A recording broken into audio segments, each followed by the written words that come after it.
মা, মুনা আমাদের বাড়িতে কেন আইছে? ওইখানে কেন আইছে আমি বুঝতে পারছি। এইখানে আইছে ও আমার কাছে টাকা পয়সা চাইতে না। বাজান আমিও তো জানি না, ও তো না জানায় আয়া পড়ছে।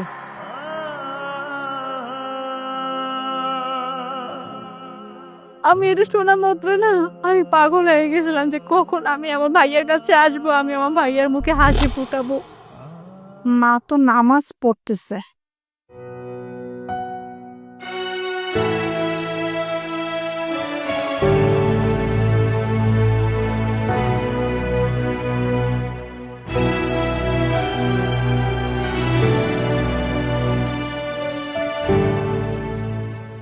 আসসালামু আলাইকুম মা, কেমন আছো?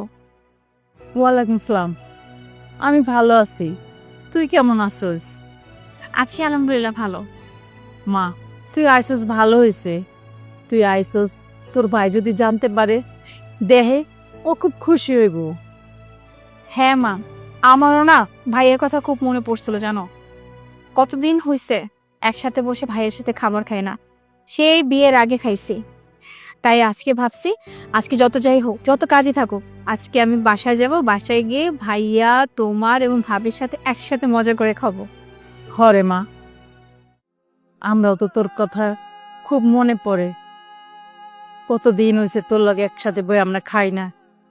যাক, ভালো হয়েছে, তুই যা হাত মুখ ধো, আমি একটু দোয়া কালাম পইরা পরে আমরা একলগে খামনি। আচ্ছা ঠিক আছে মা, আমি ফ্রেশ হয়ে নিতেছি। আর হ্যাঁ, এই ব্যাগগুলো এখানে রেখে গেলাম, কেমন?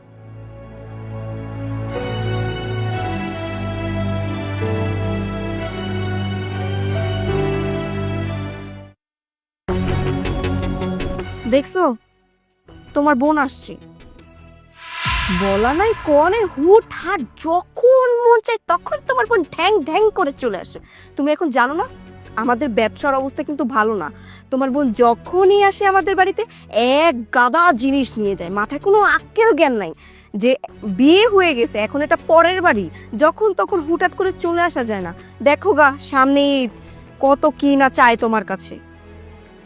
আমি তো এটাই বুঝতে পারতেছি না তোমার বোনের মাথায় কোনো কমন সেন্স নাই, হুটহাট করে চলে আসার, আইসা সে এক গাদা জিনিস নিয়ে যায়। ওর তো মাথায় আসা উচিত না, যখনই আসে যে এতগুলো জিনিস নিয়ে যায়। মানে কি একটা অবস্থা। দেখো আমাদের অবস্থা কিন্তু ভালো না। আর তোমার বোনরে গিয়ে দেখলাম কি হাতটা ধুচ্ছে, তুমি গিয়ে তাড়াতাড়ি তোমার মারে গিয়ে ভালো করে বলবা যা খাবার দাবার আছে চুপচাপ খাইয়ে দেয় তাড়াতাড়ি বের করে দিতে, ঠিক আছে? হ্যাঁ, তুমি ঠিকই বলেছো। আমার তো ব্যবসা বাণিজ্য ভালো চলতেছে না, আর সামনে যেহেতু ঈদ, মনে হয় কিছু চাইতেই আসছে।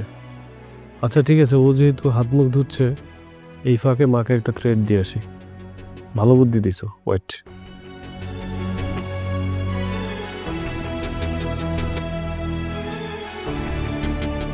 কি রে বাজান, কি হয়েছে? মা, মুনা আমাদের বাড়িতে কেন আইছে? ওইখানে কেন আইছে আমি বুঝতে পারছি। এইখানে আইছে ও আমার কাছে টাকা পয়সা চাইতে না, সামনে ঈদ, এই জন্য। বাজান আমিও তো জানি না, ও তো না জানায় আয়া পড়ছে। কইলো বিয়ার পর থেকে আমগো লগে কোনো সময় ভাত খায় নাই, ওর খুব মন চাইতেছে তোর লগে এক লগে ভাত খাইব, হের লেগে তো আইছি।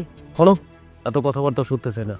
তোমার আমি স্পষ্ট করে কইতেছি, তুমি এখন ওর এই বাড়ি থেকে খাওন দাওন করাইয়া তারপর বাড়িতে পাঠায় দাও। আমি যেন ওরে না দেখি, আর আমি ওর সাথে কোনো দেখা সাক্ষাৎ করতে পারবো না। ও দেখা সাক্ষাৎ হইলে আমার কাছে টাকা পয়সা চাইবো। তুমি জানো না আমার কাছে টাকা পয়সা নাই। আমি কইতেছো হাত মুখ ধুয়ে আসলে ওরে খাওয়াই এখান থেকে পাঠাই দিবা, মনে থাকে যেন।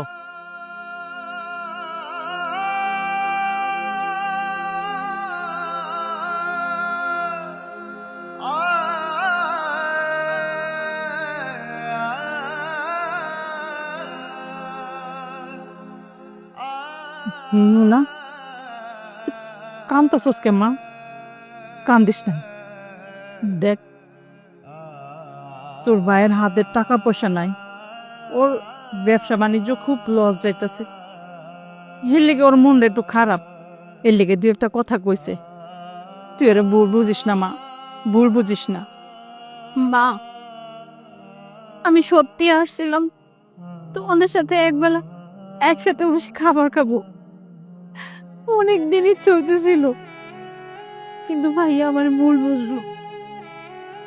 আমি আমি ভাইয়ের কাছ থেকে কোনো কিছু নিতে আসি নাই, আর আমি ভাইয়ের কাছ থেকে কোনো কিছু দাবিও করি না। আমার শুধুমাত্র ইচ্ছা ছিল তোমাদের সাথে বসে আমি একবেলা খাবার খাবো, এর জন্য আমি আসছিলাম। কিন্তু ভাইয়া আমার কতটা ভুল বুঝলো। ভাইয়া এটা মনে করছে যে সামনে ঈদ, আমি আসছি অথবা ভাইয়ের কাছ থেকে টাকা পয়সা এসব কিছু নেওয়ার জন্য। মা বিশ্বাস করো, আমি এসবের জন্য আসি নাই মা। আমি শুধুমাত্র তোমাদেরকে একটু দেখতে আসছিলাম আর একসাথে একটু খাবার খাবারের জন্য আসছিলাম, আর কিচ্ছু না মা।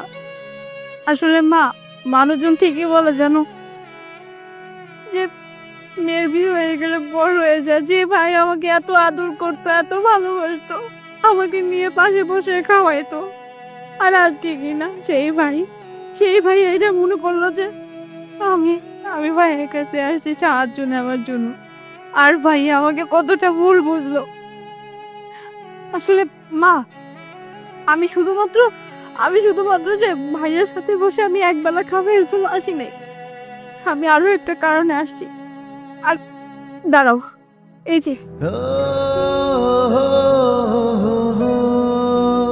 আমি তোমাদের সবার জন্য শপিং করে নিয়ে আসছি, তোমার জন্য, ভাবির জন্য, ভাইয়ের জন্য। আর জানো মা, আমি না দারুণের কাছ থেকে জানতে পারছি যে ভাইয়ের কিছু টাকার প্রয়োজন। ভাইয়া নাকি দেনায় পড়ছে। দাঁড়ানি আমাকে ফোন করে বলছে, কারণ ভাইয়া কিছুদিন যাবত নাকি খুবই হতাশ থাকে, কারোর সাথে ঠিক মতো কথা বলে না, কিচ্ছু না। আমি এটা শোনা মাত্র না আমি পাগল হয়ে গেছিলাম যে কখন আমি আমার ভাইয়ের কাছে আসবো, আমি আমার ভাইয়ের মুখে হাসি ফুটাবো। শুধুমাত্র এইটার জন্য আমি আজকে আসছিলাম। কিন্তু আমার ভাই এটা মনে করলো যে আমি নাকি শুধুমাত্র ভাইয়ের কাছ থেকে কিছু নিতে আসছি। যাই হোক মা, আমার মনে কষ্ট নাই, আমি কিচ্ছু মনে করি না ভাইয়ার কথায়, কারণ আমার বড় ভাই তো, আমার বড় ভাই যা ইচ্ছে তাই বলতে পারে। আমি বিশ্বাস করো মনে একটু কষ্ট পাইনি, আমি একটু কষ্ট পাইনি। যাই হোক, ভাইয়া আসার আগে আমি চলে যাব, নাহলে ভাইয়া আমার দেখলে আরো কষ্ট পাবে। এই যে নাও, এটা হইতেছে ভাবির জন্য, আর এইটা হইতেছে ভাইয়ার জন্য। আর এই যে এখানে একটা শাড়ি আছে তোমার জন্য, আর এই যে আমাদের যে কাজের মেয়েটা আছে না, ওর জন্য। আর দাঁড়াও,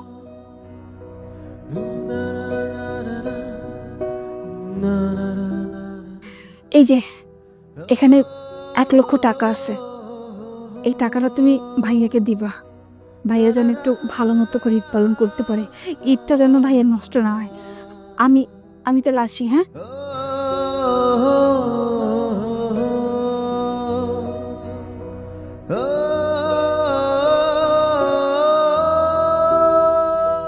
বোন, কই যেতেছিস তুই? তুই আমার মাফ করে দে বোন। আমি তো ছোটবেলা থেকে তোর অনেক ভালোবাসছি। আমি আসলে অভাব অনটনে মাথাটা তার পাগল হয়ে গেছে কেমন।